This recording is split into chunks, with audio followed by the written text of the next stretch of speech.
Dito tayo mga kababayan sa mga magagandang balita ngayon. Namigay ng cash gift yung ating Pangulong Bongbong Marcos kahit hindi pa Pasko. Malayo pa yung Pasko. Namigay siya ng cash gift para doon sa mga matatanda. Ayan po, inaugural cash gift distribution to the qualified beneficiaries of the Expanded Centenarians Act of 2024. Mainggit naman ito mga kababayan yung mga DDS. Sabi naman plastic yung ating Pangulo. In fact, yun ang mga reactions po. Binas yung ating... talaga ito mga DDS, mga supporters ni Digong. Ayaw makita yung ating Pangulong Bongbong Marcos, mga kababayan, na gumagawa ng mabuti. Gusto nila mga masasama lang. Hindi man po gumagawa ng masama yung ating Pangulo. Lagi lang po sa kabutihan ng ating bansa. Ayan po, niyaka po ng isang matanda. Ayan o. Ito yung talagang beautiful picture po. Diba? Post mismo ito sa page ng ating Pangulong Bongbong. Ayan o. Sabi ng ating Pangulo, we are building a society where every Filipino can age with dignity and security. Sa bagong Pilipinas, lahat ay may halaga. Tapos sabay react ng mga bashers ng ating ng ating Pangulo. Sigurado mga DDS ito. Sabi dito, pati ba naman matanda, bubudulin? Talaga yung mga tao po. Gumagawa na nga po ng mabuti. Binabas pa. Sabagay. Ganon talaga po, sabi nga ng ating Pangulong Bongbong Marcos. When your enemies are angry, you are doing good. Pagalitan niya ang iyong mga kalaban. Ang ibig sabihin niyan, gumagawa ka kasi ng mabuti. Ito na nga po, galit na galit sila. Yan, sabi niya, ayusin mo pa nga mo. Masyadong halata sa tao. Inawakan yung panga ng ating Pangulong Bongbong Marcos, binigyan ng masamang kaulugan. Yan totoo po. Inahaplos ng matanda, ang senior citizen yung pisngi ng ating Pangulong Bongbong Marcos. Siyempre, because of her admiration to the President, binigyan po ng negative na kaulugan. Ayusin daw yung panga. Talaga ito mga DDS. Cute na cute po yung matanda sa ating Pangulong Bongbong Marcos. This is actually a touch of admiration to the President. Ito siya Talagang pumapalakpak kasi binibigyan ng ating Pangulong Bongbong Marcos ng halaga kahit na yung mga matatanda. Kasi po dito sa amin may kasabihan sa Bicol. Mga pa-joke-joke man lang po actually. Sabi sa Bicol, ang gurangan niya, ibarangbang, taday ng pakinabang. Ang ibig sabihin sa Tagalog, parang ibarangbang, ibala na sa kanyon, wala nang pakinabang. Diba? Ibarangbang na niya, yung gurang, ang matanda, gurang.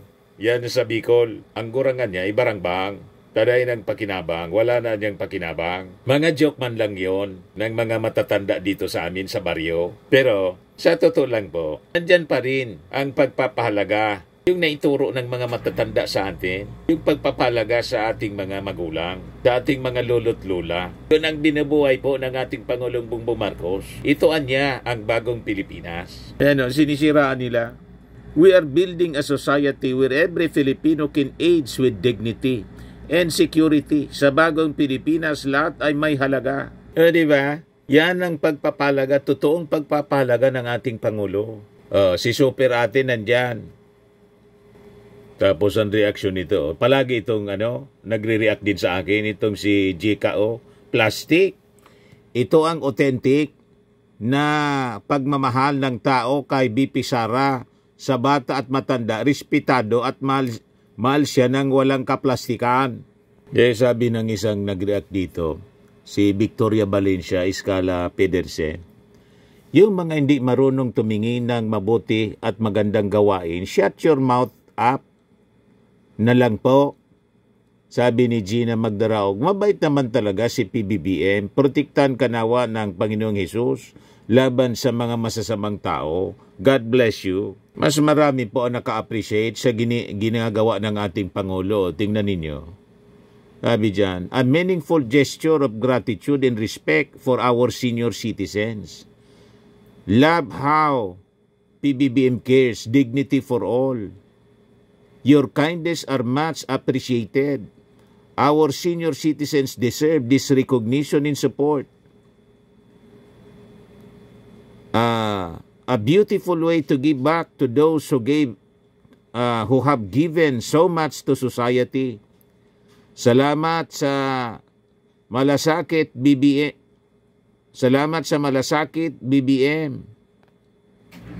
Sabi pa ni mga magaganda yung mga reactions. This is a wonderful vision. It's so important that we care for our elders. Maraming salamat PBBM, ramdam namin ang malasakit mo sa mga matatanda. Let's honor our elders by ensuring they live their golden years in comfort and respect. Sabi ni Rensol, they have contributed so much, it's only right that we give them the care and respect they deserve. Sabi ni Carmela, tunay na pagbabago, salamat sa inyong malasakit.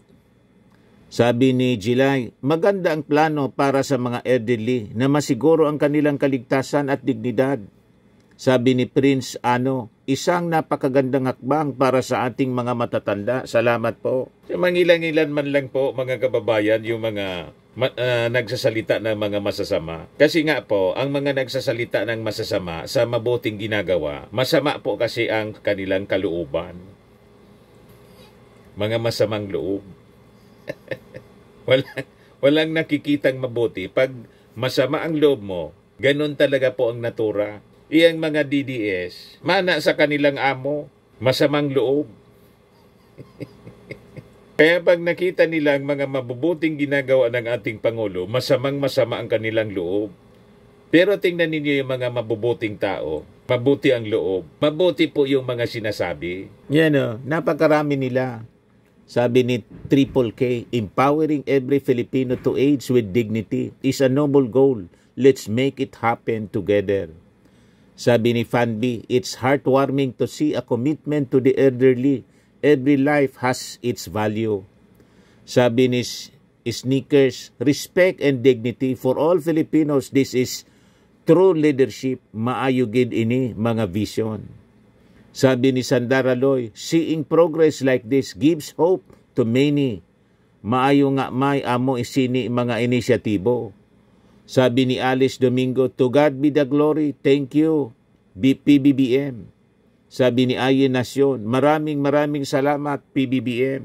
Sabi ni Food Buddies, every Filipino's life journey matters and we're here to support it every step of the way. Sabi ni Cleopa, saludo po kami sa inyong malasakit at pagmamahal sa ating mga matatanda. Sabi ni Lupang Sinilangan, God bless PBBM. Kita ninyo, 2-3 lang siguro mga kababayan yung mga nagsalita ng mga masasama. Kasi mga masasamang tao sila. Tama ba? Pag mabuting tao ka, mabuti yung lumalabas sa iyong mga sa iyong bibig. Kasi galing yan sa puso. Di ba? That's biblical mga kababayan. Kaya tingnan ninyo yung mga DDS. Mga masasamang loob sila. Kaya po, ang maririnig ninyo sa kanila, masasamang salita, mga pagmumura, galit, inggit. Ngayon, pakinggan natin yung mensahe ng ating Pangulong Bongbong Marcos. Yan po. Thank you. Next, Fredesvinda P. Rafael.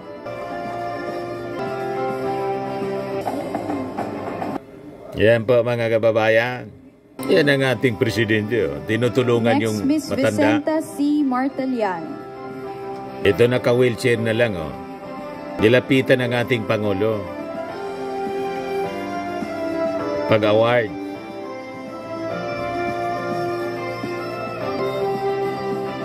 Yan po. O, diba? Picture. Thank you. Next, Miss Regida A. Reyes.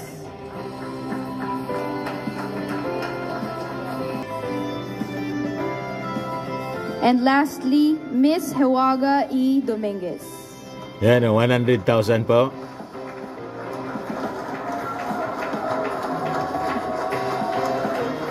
Malakas pa siya. Hiwaga Dominguez.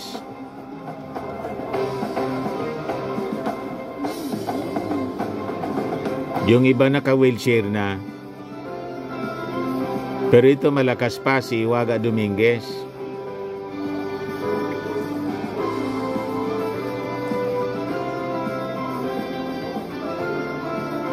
Nakipaguntahan pa sa ating Pangulo.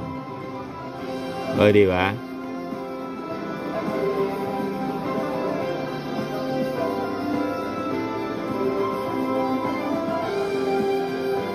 Yan ang ating Pangulong Bongbong.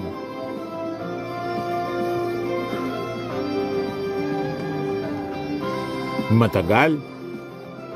Matagal yung kwentuhan po.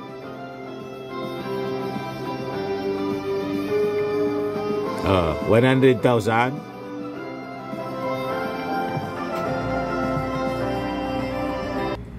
Ngayon, pakinggan natin yung mensahe sa mga centenarians po ng ating Pangulong Bongbong Marcos. Tayuan pa yung ating mga centenarians. Sa ating Executive Secretary, Chief Luke Bersamin, please magsipo po tayo. Ang ating mga author dito sa batas na ito, ang ating mga butihing legislator, Senator Amy Marcos, at saka si Senator Bong Revilla. The United Senior Citizens Party List, Representative Milagros Aquino Magsaysay. Senior Citizens Party List Representative Rodolfo Ordanes. The National Commission of Senior Citizens Officer in Charge and Commissioner, Dr. Mary Jean Loreche, and other NCSC officials. And of course, the most important people here today are, of course, those who have received, who are now become the beneficiaries. But they are not important because they are beneficiaries of this program. They are important because they are our guiding lights. They are our mentors. They are our supporters. They are the ones who brought us into and to understand how to deal with the world and how to deal with life. And for that, we will all be eternally grateful, our beneficiaries of the Centenarians Act. My fellow workers in government, ladies and gentlemen, magandang umaga po sa inyong lahat at mainit na pagtanggap dito sa Malacanang. Isang napakahalaga at espesyal ang pagtitipon ng araw na ito para sa ating mga senior citizen. Nakalagay sa speech, ating mga kapwa senior citizen, di ko na binasa. Na ikanulugod ko, makasama ko kayo ngayon. Marami po sa inyo ang naipanganap na o di naman kaya ay nasaksihan ang mga ilang mahalagang yugto ng kasaysayan ng ating bansa. Kasama natin ngayon araw si Nanay Generosa, Nanay Brigida at Nanay Hiwaga na tumutuntong po sa edad na 100 taon. 100 years sila. Pinanganak sila noong panahon na tayo ay nasa ilalim pa ng Amerikano. Hinarap nila ang mga hamon ng kawalan, na kalayaan, kinabukasan o seguridad. May tuturin din natin sila mga survivor ng ikalawang digmaang pandaigdig. Dahil hindi lamang nila ito pinagdaanan, matagumpay po sila na nalagpasan. Marami rin po sa inyo ang ipinanganak at lumaki habang ang bansa natin ay unti-unting naghihilom mula sa sugat ng dulot ng digmaan. Naging saksi kayo sa tagumpay at pagsisikap ng maraming administrasyon na paunlarin ang ating bayan. Kaya, ang bawat linya sa inyong balat at bawat puting buhok ay bahagi ng hibla na naghahabi ng ating kasaysayan. Mga kababayan, tayo po ay narito ngayon upang magbigay pugay sa ating mga nakakatanda. Ngayon, ang bilis na ng pagbabagong dulot ng teknolohiya at lahat ng nagmamadaling makasabay sa agos ng panahon, huwag po natin makakalimutan ang ating mga nakatatanda. Ipadama natin ang ating pagmamahal at ipakita na ipinagmamalaki natin sila dahil sa kanilang mga naibahagi sa ating lipunan. Noong nakaraang taon, nilagdaan ko po ang inyong lingkod ang Republic Act No. 11982 o yung Expanded Centenarians Act of 2024. Sa ilalim ng batas na ito, ang mga senior citizens na umabot ng 80 years old, 85 years old, 90 years old at 95 years old ay makakatanggap ng 10,000 piso. At tuloy pa rin ang handog ng pamahalaan na 100,000 piso para sa ating centenarians o yung mga umabot sa 100 taon. Kaya sa araw na ito, ay ipamahagi natin ang halagang ito sa ating mga nakakatanda sa atin, hindi lang po rito sa Metro Manila, kundi sa buong bansa. Pasimula lamang po ito dahil patuloy po ang pagpapatupad ng batas na ito. Ang hiling ko lang sa ating National Commission of Senior Citizens or NCSC, i-check ninyo ng maigi dahil ito, ewan ko sa mga nakikita ko rito sa harapan ko ngayon, di naman yata qualified itong mga ito dahil masyadong bata ang mga itsura ninyo. Kaya bantayan po ninyo na mabuti na hindi tayo nagkakamali. Tulad na rin po kayo, baka magalit sa akin, pero si Executive Secretary Chip Luke at saka si Manong Johnny Enrile. Batid ko po na marami pang kailangan gawin, hindi lamang ang pamahalaan, kundi ang buong lipunan, upang mas gawing siguro, ligtas at maginhawa ang kalagayan ng ating mga nakatatanda. 73% ng ating mga senior citizen ay umaasa pa rin sa suporta ng mga anak. At 55% ng kanilang gastusin sa kalusugan ay binabayaran mula sa sariling bulsa. Ilan din ang nakakaranas ng kakulangan sa pangmatagalan pangangalaga. Marami ang nag-iisa sa bahay. May iba na pakiramdam nila na ang pakiramdam nila ay wala na silang halaga sa pamilya at lipunan. Huwag niyo pong isipin yun. Mas malungkot, marami sa kanila ang nakaranas ng abuso pa. Sa bagong Pilipinas, hangad natin na mabuhay ng may ginhawa at dignidad ang ating mga matatanda.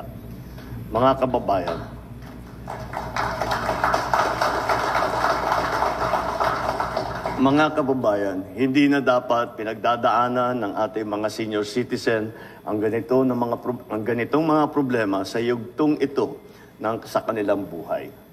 They deserve nothing less than our love, our care, our protection, our respect, and our honor. Kaya gumagawa tayo ng mga hakbangin upang mas mapapabuti ang kalagayan ng ating mga senior citizen. Sa ilalim ng Expanded Senior Citizens Act, ang mga senior citizens ay may karapatang makakuha ng 5 o 20% discount sa iba't ibang bagay sa serbisyo. Kasama sa 5% senior discount ang tubig at kuryente kung hindi hihigit sa 30 cubic meters na tubig o 100 kilowatt hours ng kuryente ang konsumo. Makakakuha naman ng 20% discount ang ating senior citizens sa transportasyon, sa gamot, sa serbisyong pangkalusugan at maging sa paglilibang. Ang gamot po, marami na po tayong tinanggal at hindi na binaba natin yung presyuhan upang makaya namang maabot ng ating mga senior citizen. Ang batas din na ito ay nagbibigay ng libreng pangangalaga sa kalusugan ng ating mga seniors sa mga government health facilities at iba pa. Mayroon din tayong social pension for indigent senior citizens na kung saan nakakatanggap ang mga qualified senior citizens na 1,000 piso bawat na parang na buwanang pensyon. May mga residential care facilities na pinamamahalaan ng DSWD para sa edad ng 60 at pataas upang maalagaan ang mga iniwan at napabayaang senior citizen. Bukod pa rito, ang NCSC ay patuloy na nagbibigay ng mga programa at serbisyo na tumutugon sa pangangailangan ng ating mga nakakatandang mamamayan. Naway sa pamamagitan ng mga programang ito at serbisyong ito ng gobyerno, makapaglaan sila ng mas marami pang panahon para sa kanilang mga minamahal sa buhay. Naniniwala ako na ang kinakatawan ng ating mga nakakatanda ay pagiging isang bagong Pilipinas na may disiplina, kahusayan at pagmamahal sa bansa.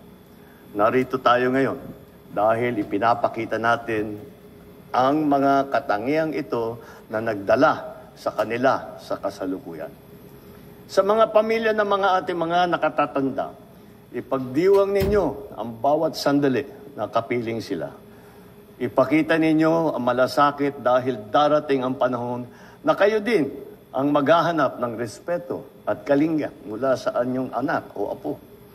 Para sa ating mga kabataan, kayo ang mag-aaruga sa magpapatuloy na kaalamang itinuturo ng mga nauna sa atin. Gamitin ninyo ito upang makapagbuo ng mas maliwanag na kinabukasan. Sa ating mga senior, naway magkaroon kayo ng marami pang panahon na kagalakan kasama ang inyong mga minamahal sa buhay. Hiling ko rin na magkaroon po kayo ng mas matatamis na kwento na ibabahagi sa susunod na henerasyon. Sapagkat sa huli, ang ating mga senior ang nagdala ng liwanag sa ating mga tahanan. Ang mga senior ang nagbigay ng gabay sa taong bayan patungo sa tagumpay ng ating inaabot dito na bagong Pilipinas. Maraming salamat po. At mabuhay po kayo, ating mga senior citizen. Maraming at maraming salamat po. Thank you, Mr. President. And Di ba? Madamdamin po yung speech ng ating Pangulong Bongbong Marcos. At itong ating programa, mga kababayan, atid sa inyo nitong ating mga sponsors. Firmax Firming and Lifting Cream. Pinapay po sa mga pulses in affected area. Mainam po ito sa mga pains at paninigas ng mga kaso-kasuan. Ito sa mukha naman yung application, anti-aging, Automax po siya. Ito ay Glow 60, mga kababayan. Whitening po siya. Made in South Korea. Ito naman po, Ningxia Red Mix Fruit Drink.